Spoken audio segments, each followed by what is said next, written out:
evening. It's Wednesday, May 15, 2019 here in Cebu City. I'm Sherry Ann Lim, and here's all you need to know in NewsBits Tonight.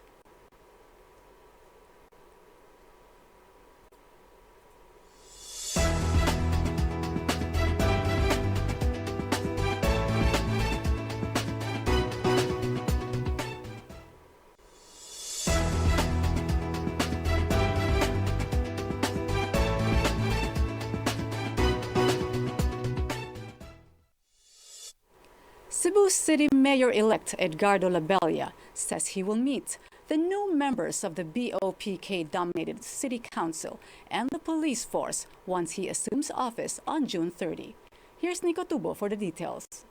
As part of his inclusive and conciliatory effort to bring unity in Cebu City, Mayor-elect Edgardo Labella will be meeting the new members of the City Council once he assumes office on June 30. Labella said the meeting will be about the executive and legislative agenda of his administration, and he expressed hopes that he and the BOPK-dominated council will have a fruitful undertaking. The mayor-elect will also be calling for a command conference with the police.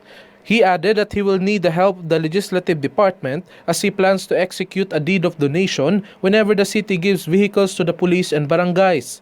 Labella of Barug PDP Laban won the mayoralty race with 265,436 votes, while Tomas Osmeña of BOPK got 246,399 votes.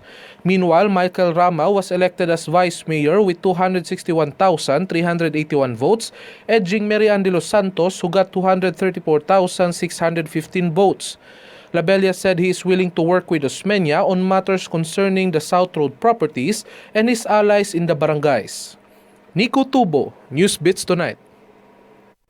Cebu City Mayor-elect Edgardo Labella says he will stop impounding motorcycles and other vehicles caught counterflowing once he assumes office. Here's Justin Vestil for the details. Cebu City Mayor-elect Edgardo Labella said he will stop the impounding of motorcycles and vehicles caught counterflowing once he assumes office.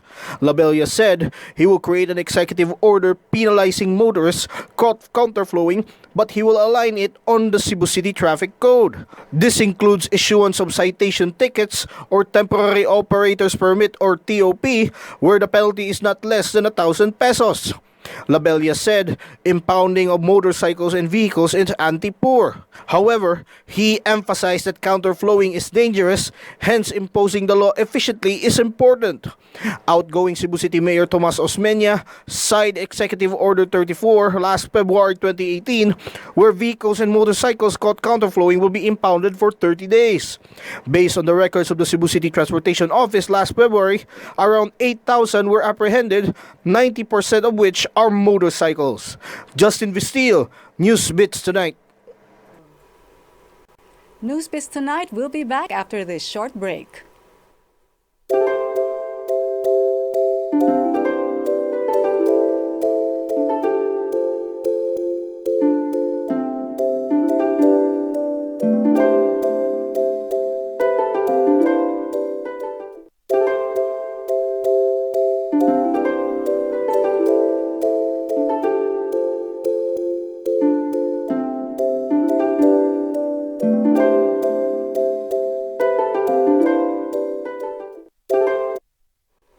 The Bureau of Fisheries and Aquatic Resources in Central Visayas has urged the public to refrain from swimming in certain parts of the seas off Mactan Island after it noted a surge in swarms of jellyfish.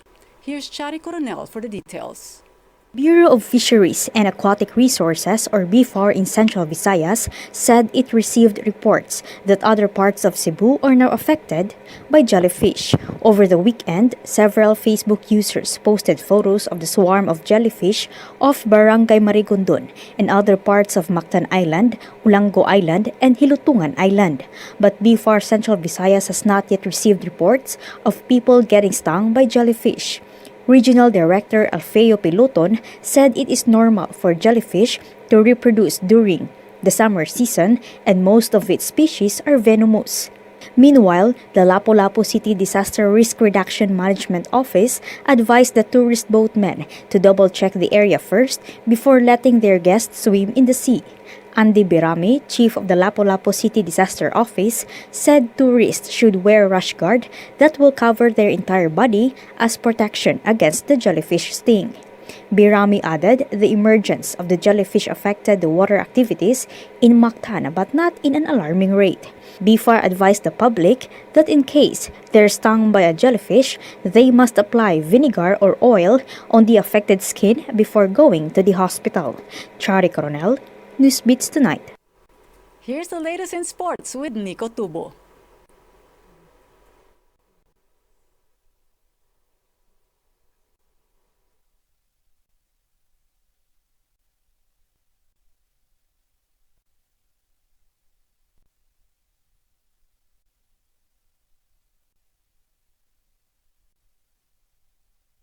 The Golden State Warriors won the Game 1 of the Western Conference Finals against the Portland Trail Blazers 116-94. Stephen Curry, who finished with 36 points, was on a roll making 9 three-pointers. The rest of the Warriors did also well with Klay Thompson scoring 26 points and Draymond Green finishing with 12 points. They showed they can handle their games even without Kevin Durant, who is not playing due to an injury on his right calf. CJ McCollum, who had 17 points, struggled at the three-point line, missing 5 out of 6 three-point attempts. Meanwhile, Damian Lillard scored 19 points. Game 2 will be played on Friday and the Blazers will once again challenge the Warriors at their home court. Nico Tubo, NewsBits Tonight. To get the latest, visit www.sunstar.com.ph. Follow us on our YouTube channel and official social media accounts on Twitter and Facebook. I'm Cherry Ann Lim. Good evening.